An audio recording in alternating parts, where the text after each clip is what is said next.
इसी के साथ मैं अपने अगले वक्ता कॉमरेड शहला रशीद को, जो कि JNUSU की वाइस प्रेसिडेंट है, जिन्होंने इस संघर्ष की मिसाल को अभी तक जलाया रखा है और आगे भी ये बढ़ाने की कसम खाई है, ऐसे हमारे छात्र नेता कॉमरेड शहला रशीद को मैं इस सभा को संबोधित करने के लिए आमंत्रित करता हूँ।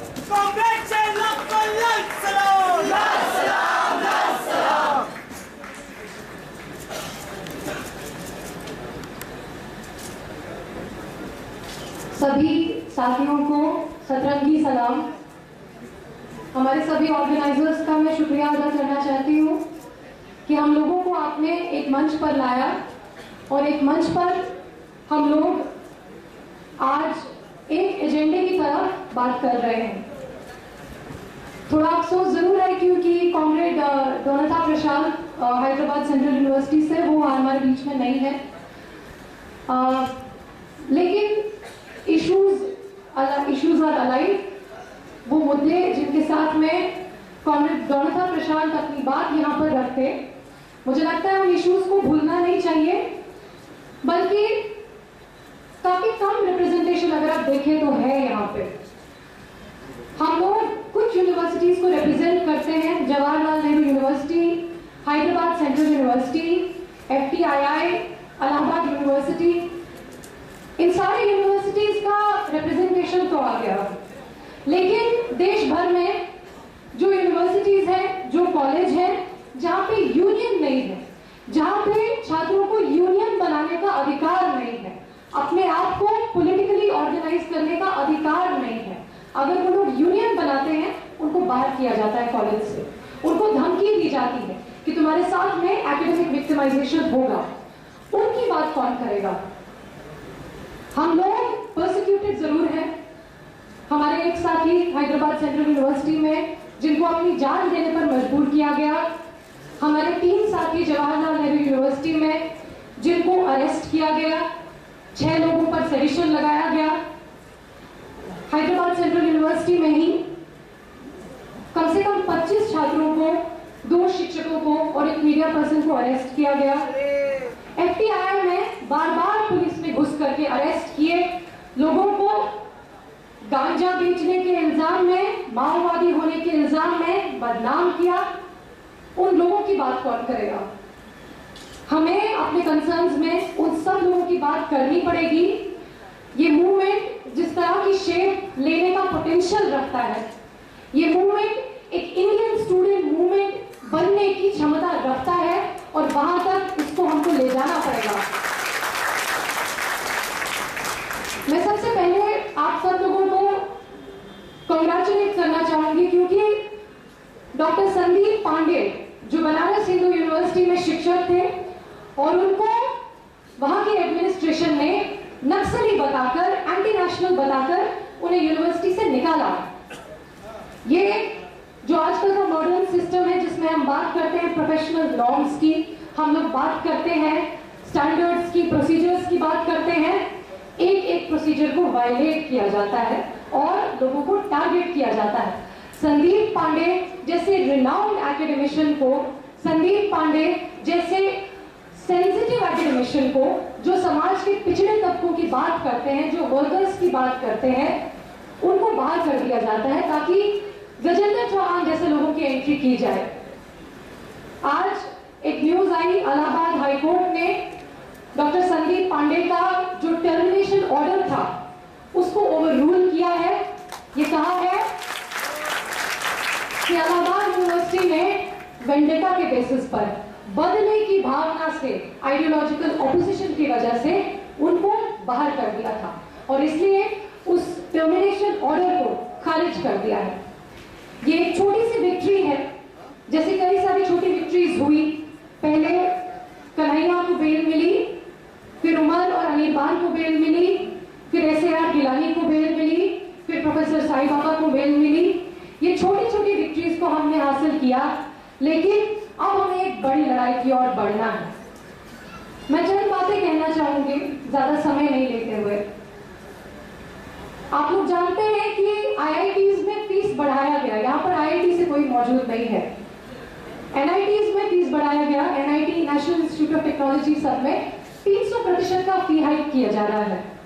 और किस तरह से स्टूडेंट्स को वहां पे पीटा गया हमने देखा। इंडियन इंस्टीट्यूट ऑफ टेक्नोलॉजी जो कहा जाता है कि सबसे प्रीमियर इंस्टीट्यूट है इंजीनियरिंग के हमारे देश में, वहां पर फी हाइक हो रहा है और वहां के छात्र IIT खड़गपुर में प्रोटेस्ट कर रहे हैं फी हाइक के खिलाफ। और उसके बदले में उनको क्या मिलता है? भाजपा के गिरिराज सिंह कहते हैं 10 में से 9 IIT के लड़के बीफ खाते हैं, ये मिलता है उनको। यानी जब आप फी हाइक का विरोध करेंगे, आपको गौ हत्या के इल्जाम में आपको डिफेम किया जाएगा। जब आप ऑक्यूपाइड यूजीसी में फेलोशिप की बात करेंगे, आपको एंटी नेशनल बोला जाएगा, आपको जेल में डाला जाएगा। जब आप जिस तरह से हैदराबाद सेंट्रल यूनिवर्सिटी में रोहित वेमुला और उनके दोस्तों ने किया, जब आप मुजफ्फरनगर पे प्रश्न उठाएंगे, जब आप समाज के पिछड़े तबकों की, दलितों की, वर्कर्स की, महिलाओं की बात करेंगे, आपको सुसाइड करने पर मजबूर किया जाएगा। ऐसी परिस्थितियां पैदा कर दी जाएंगी कि आपको अपनी जान देनी पड़े। यही आज हमारे देश में हो रहा है और इस प्रोसेस का कोई अंत नहीं है। ये प्रोसेस शुरू हुआ, हो सकता है शुरू हुआ हो अंबेडकर पेरियार स्टडी सर्कल से IIT मद्रास में, लेकिन ये धीरे धीरे सभी इंस्टीट्यूशंस को खत्म करने की जो कसम MHRD ने खाली है, ये उसका हिस्सा है। अगर आप देखें कि किस तरह से यूनिवर्सिटीज में लोगों ने सवाल उठाए, सिर्फ शिक्षा के सवाल पे नहीं बल्कि रोजगार के सवाल पे, जाति के सवाल पे, महिलाओं के ऊपर जो पीड़न होता है उसके सवाल पे जो स्टूडेंट्स ने प्रश्न उठाया है, वही कारण है कि स्टूडेंट्स को विक्टिमाइज किया जा रहा है। अब आप देखिए, ये रिपोर्ट बोलती रही कि जो डॉक्टर जो JNU में वीडियोस चलाए गए जी न्यूज पर, वो डॉक्टर थे, लेकिन फिर स्टूडेंट्स को अरेस्ट क्यों किया गया, इसका कोई जवाब नहीं है किसी के पास। जवाब ये है कि हम लोगों ने सवाल पूछा, हम लोगों ने सवाल पूछना बंद नहीं किया। उन लोगों ने हमें टेरराइज किया, हमारे ऊपर सेडिशन के केसेस लगाए, हमारे साथियों को जेल में लंबे लंबे समय तक ना सिर्फ बंद रखा, उन पर मीडिया ट्रायल चलाया, उनको आतंकवादी बताया, लेकिन हमने सवाल पूछना बंद नहीं किया। और इसलिए यहां पर खड़े होकर आज हम पूछते हैं कि क्यों मराठवाड़ा में आज सूखा पड़ा है। ये बताने की कोशिश की जाएगी कि ये नेचुरल प्रॉब्लम है, नेचुरल कैलामिटी है। जिस तरह से चेन्नई में जो बाढ़ आई थी, उसको बताया जा रहा था कि नेचुरल डिजास्टर है, ये नेचुरल डिजास्टर नहीं है। It's not a natural disaster, it is a disaster due to the disastrous developmental policies, due to the faulty developmental models that we are adopting in every city. The Chennai floods were a result of that, and so is the drought that has hit Marathwada. कई सारे गांव में हेवड़े बाजार है, वहां पर भी ये कहा जा रहा है कि रेनफॉल नहीं हुआ, वहां पर भी 50% कम रेनफॉल हुआ था, लेकिन वहां पे ड्राउट नहीं आया क्योंकि वहां पर मैनेजमेंट ठीक से हो रहा था, वहां पे रेन वाटर हार्वेस्टिंग और इस तरह की चीजें हो रही थी। वहां पर बाढ़ नहीं है, वहां पर ड्राउट नहीं आया।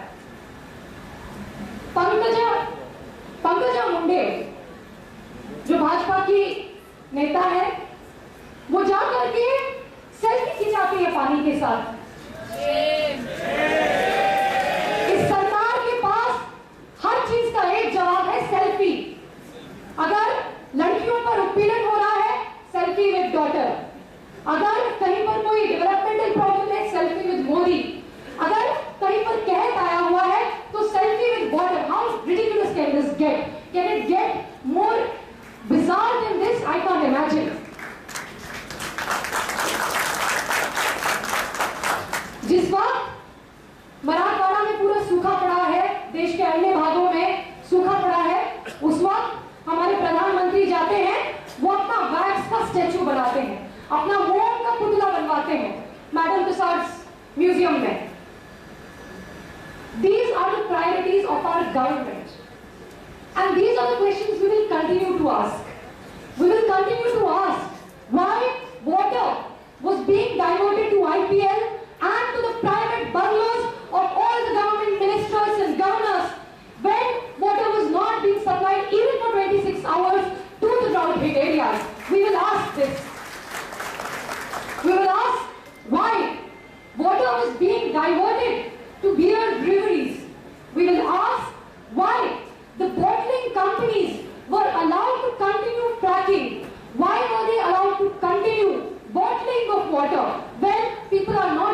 water to drink.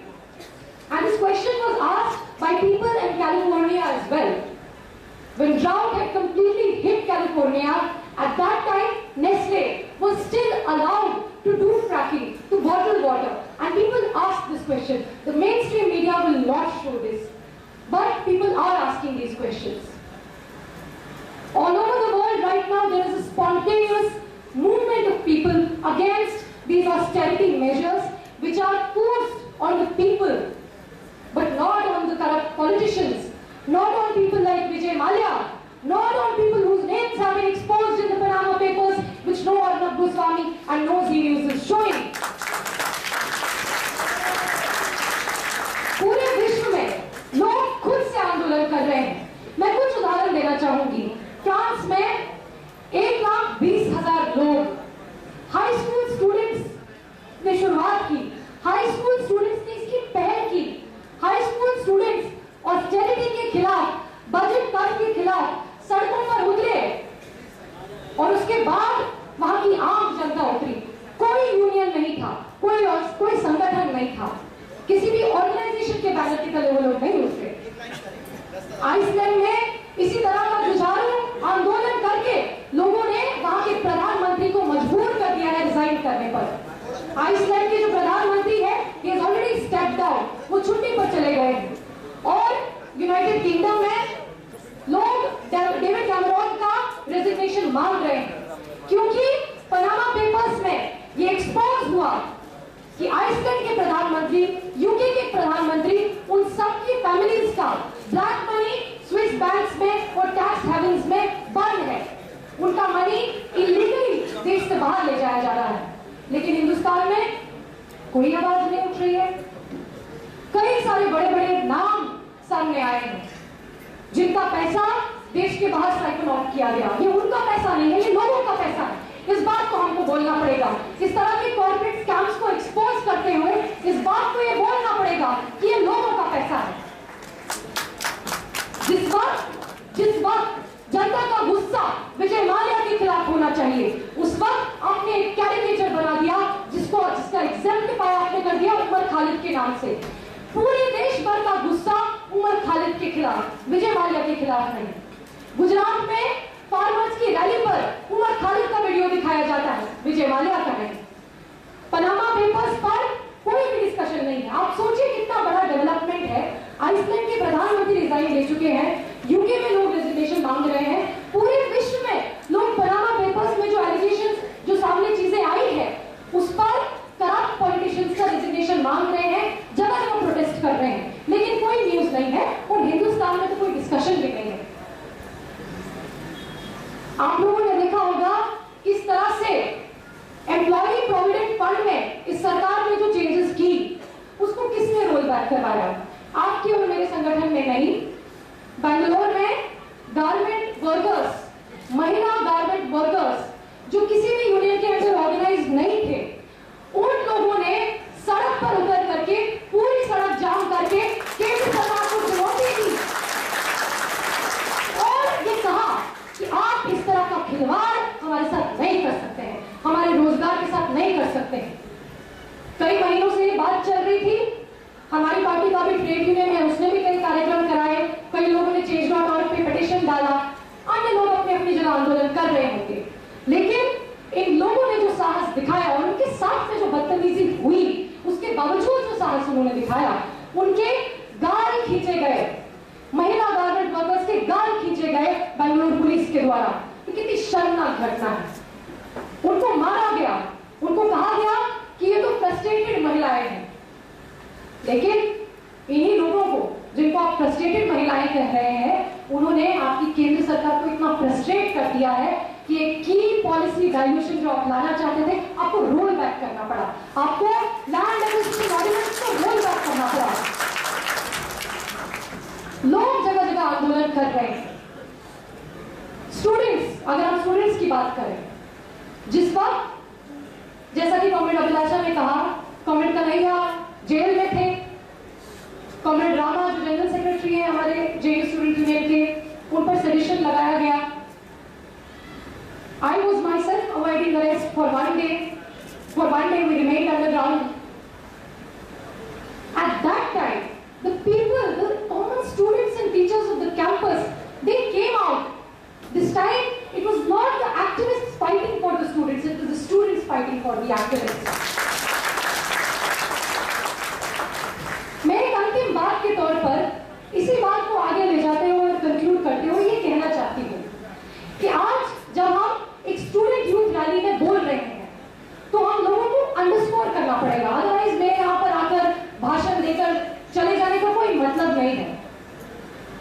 मैं 4-5 अच्छे डायलॉग गिराऊंगी, 4-5 अच्छे चुटकुले मारूंगी, उसके बाद चले जाऊंगी, उसका कोई मतलब नहीं है।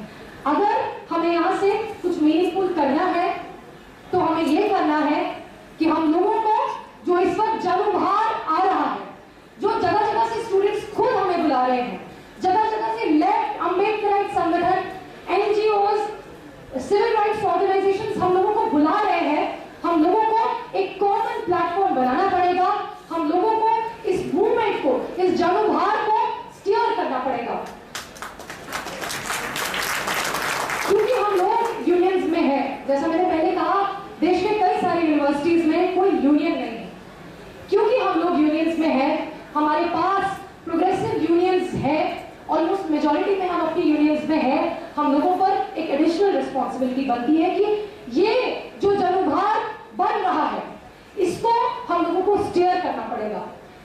आप नेता होते हुए अगर हम लोग आंदोलन ना करें, लोग जरूर करेंगे।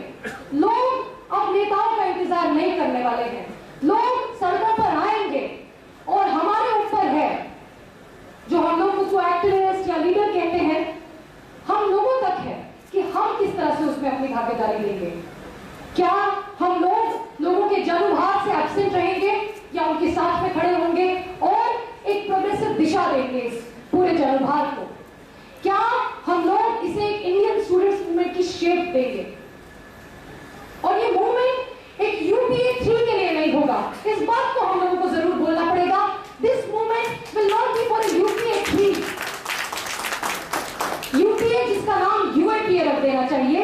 जिस तरह से उन्होंने मुसलमानों पर दमन किया, मुस्लिम्स का विच हंटिंग किया, घटिया से घटिया कानून लाए जिसको अभी बीजेपी इंप्लीमेंट कर रहा है, घटिया से घटिया पॉलिसीज पाइपलाइन में डाली जिसको बीजेपी अपनी पूरी लॉट के साथ में इंप्लीमेंट कर रहा है। क्या हम उस कांग्रेस सरकार के लिए एक आंदोलन करेंगे? नहीं।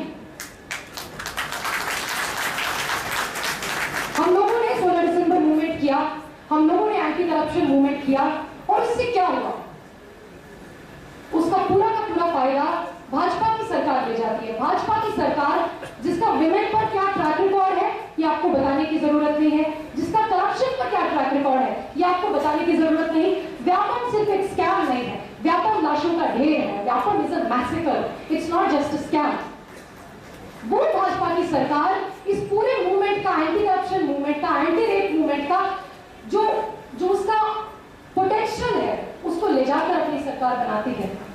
आप अगर एक टाइम याद करें जब अन्ना मूवमेंट नहीं हुआ था, उस वक्त कांग्रेस की सरकार के खिलाफ क्या ऑपोजिशन था? कोई ऑपोजिशन नहीं था। भाजपा एक क्रेडिबल ऑपोजिशन के तौर पर उस वक्त नहीं थी। आप लोग याद कीजिए उस वक्त को, 2011-12 के आसपास का टाइम है। BJP was not a plausible opposition in the country, but it was after the Anna movement that they started projecting themselves as the face of merit and development where there will be no corruption. They portrayed themselves like that. This time, the election is far off.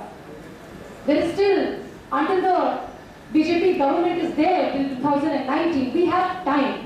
We have time to build a unity of students and youth and foreground the student youth issues in the politics of this country.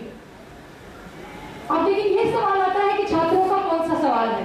क्या छात्रों का सवाल सिर्फ छात्रावास के लिए, fees के लिए और किताबों के लिए होगा? नहीं। अगर मैं एक छात्र हूं जो ऐसी जगह से आता है जिस जगह पर armed forces special power act है, तो armed forces special power act छात्रों का इशू है। अगर लड़कियां एक ऐसे समाज से आती है जहां पर उन्हें घर से कदम रखने में डर लगता है, तो जेंडर इशू छात्रों का इशू है। अगर एक साथी रोहित बेमुला एक ऐसे सिस्टम का शिकार बनते हैं जिसमें कास्ट डिस्क्रिमिनेशन का कोई एंड नहीं है, तो कास्ट डिस्क्रिमिनेशन एक स्टूडेंट इशू है, अनएम्प्लॉयमेंट एक स्टूडेंट इशू है, फी हाइक एक स्टूडेंट इशू है। हम लोगों को इन इश्यूज को फोरग्राउंड करके एक यूनिटी बनानी पड़ेगी। आज आप देखते हैं एनसीपी जाकर के बाल ठाकरे के सामने नमन करती है, उनको ट्रिब्यूट देती है। What is this?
किया है।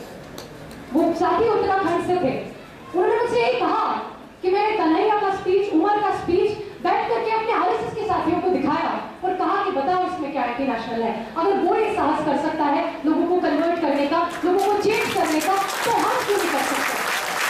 हमको लोगों को जाना पड़ेगा, लोगों के बीच में इश्यूज को फोरग्राउंड करना पड़ेगा। जब मैं बैंगलोर गई थी, वहां पर एक लड़की ने रोते रोते मुझे गले लगाया और कहा कि मेरे पेरेंट्स भाजपा समर्थक हैं, मैं आप लोगों को सपोर्ट करना चाहती हूँ। कितनी अच्छी बात है कि आप यहाँ पर आए और हमारे सामने अपनी अपनी बात रखी। मैं सोच रही थी कि मैं कैसे सपोर्ट करूं, मुझे समझ नहीं आ रहा था। एंड शी क्राइड, और वो अपने घर वालों के खिलाफ स्टैंड लेकर अपनी कजिन के घर पर रही। वो अपने घर वालों के साथ में रहना बंद कर दी। अगर वो ये साहस कर सकती है तो हमको कौन सी चीज रोकने का साहस करना? आज अगर आप देखें, जब कॉमरेड कन्हैया अंदर आ रहे थे तो जो लोगों में उत्साह था, क्या वो लोग सिर्फ AISF के थे? नहीं, वो लोग सभी पार्टीज से थे।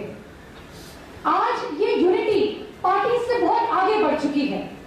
जो ग्राउंड पे कैडर्स हैं वो हम लोगों को एक साथ में सपोर्ट कर रहे हैं। This is beyond votes, this is beyond parties. The cadres on the ground, the people, the supporters of left movement, the supporters of Ambedkarite movement have gone far beyond the party lines. It is up to us. It is up to us leaders to decide whether we will stand with that unity, whether we will respect that unity or not.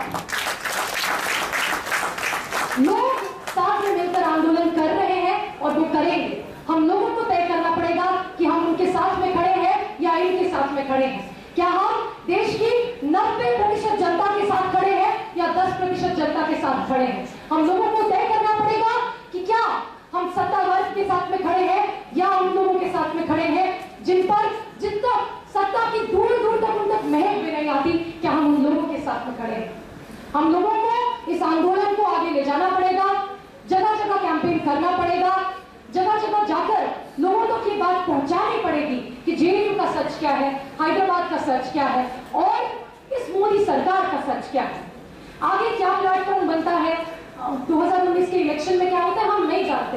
हो सकता है तब तक आम Aadmi party जैसी कोई नई party बन जाए। We don't know, we can not predict. Aam Aadmi party के बनने से 1 साल पहले किसी ने प्रेडिक्ट नहीं किया था कि वो एक पार्टी की शक्ल लेगी।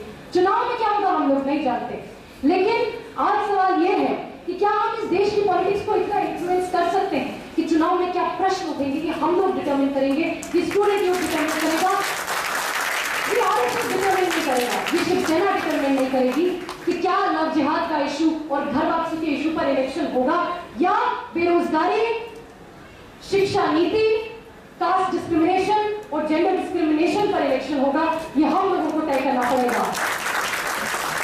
मैं ये सवाल आप लोगों पर छोड़ती हूं और जिस तरह से मैंने कहा कि हर चीज का जवाब जनता ने दिया है, मैं आप लोगों तक छोड़ती हूं कि क्या ये आंदोलन UPA 3 के बनने के लिए होगा या ये स्टूडेंट यूथ इश्यूज को फोरग्राउंड करने के लिए होगा। शुक्रिया, इंकलाब जिंदाबाद। आप सब लोगों को सच्ची सलाह।